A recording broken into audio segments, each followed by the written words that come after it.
আসসালামু আলাইকুম সবাইকে। আশা করি সবাই অনেক ভালো আছেন। সুন্দরী নিয়ে আসছি ঘাস খাওয়াইতে। তো এখন আলহামদুলিল্লাহ আপনাদের দোয়ায় আল্লাহর রহমতে মোটামুটি ভালোই ঘাস খায় এবং অন্যান্য যে খাবারগুলো আছে ওইগুলোও আলহামদুলিল্লাহ ভালোই খায়। তো গত কয়েকদিন ধরে অনেক ভেবাইলো, আজকে আবার গতকালকে থেকে হালকা হালকা লেজ নাড়াইতেছে। তো ভাবলাম হয়তো বা হিটে আসছে তার জন্য এরকম করতেছে, কিন্তু খাওয়া দাওয়া স্বাভাবিকভাবে করতেছে। সাধারণত হিটে আসলে খাওয়া দাওয়া বন্ধ করে দেয়, কিন্তু ও এখনও খাওয়া দাওয়া বন্ধ করে নাই। হয়তো বা হিটে আসে নাই, লেজ হয়তো বা এমনি এমনি নাড়াইতেছে। এই দেখেন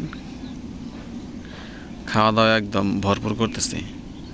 আবার চড়ে আনলে ভেবানি বন্ধ হয়ে যায়, ভেবায় না। তো এখন চিন্তা করতেছি যে ও হিটটা আসলো কি আসলো না, এটাই মানে বোঝা যাইতেছে না। এটা কি সাইলেন্ট হিট নাকি এখনও এটা আসেই নাই, ঠিকমতো বোঝা যাইতেছে না।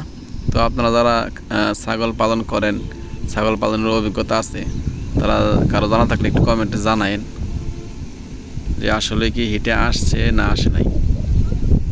এই দেখেন চড়া আনার পরে খাওয়া দাওয়া একদম ঠিকঠাক মতো করতেছে এবং লেজও নাড়ায় না, কিন্তু বাড়িতে থাকলে শুধু নেজ নাড়াবে আর ভেবাবে, চিল্লাবে। তো আলহামদুলিল্লাহ আমাদের ছাগলটা এখন ভালোই খাওয়া দাওয়া করতেছে। আর আমাদের যে বন্যার পানি, নদীর পানিও আস্তে আস্তে অনেক কমে গেছে। এই নদীর পানি কমে গেলে পানি যখন এই খেতে থেকে নামা যাবে, তখন যে ঘাসগুলা বড় হবে ওই ঘাসগুলো আমাদের ছাগলকে আমরা খাওয়াতে পারবো। এখন একটু ঘাসের সংকটে আছি। চড়ার প্রায় সব ক্ষেতে এখন মোটামুটি পানি আছে, তো পানির কারণে ঘাস খাওয়ানো একটু সমস্যা হইতেছে ছাগলের জন্য। তো এই দেখেন এই রাস্তায় যে ঘাসগুলো আছে ওইগুলাই খাইতেছে। আপনারা যারা ছাগল পালন করতে চান তারা শুরু করে দিতে পারেন।